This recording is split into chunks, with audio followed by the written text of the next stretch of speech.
एक दिन एक बच्ची को बाग में एक चमकता हुआ जादुई आईना मिला। वो आईना खास था क्योंकि वो सिर्फ सच दिखाता था। जब वो उसमें देखती तो खुद को उदास पाती। फिर उसने सोचा, मैं दूसरों के लिए कुछ अच्छा क्यों ना करूं?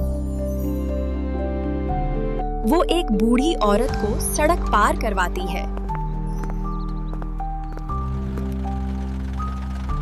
फिर एक रोते हुए बच्चे को प्यार से चुप करवाती है और एक जरूरतमंद को खाना खिलाती है।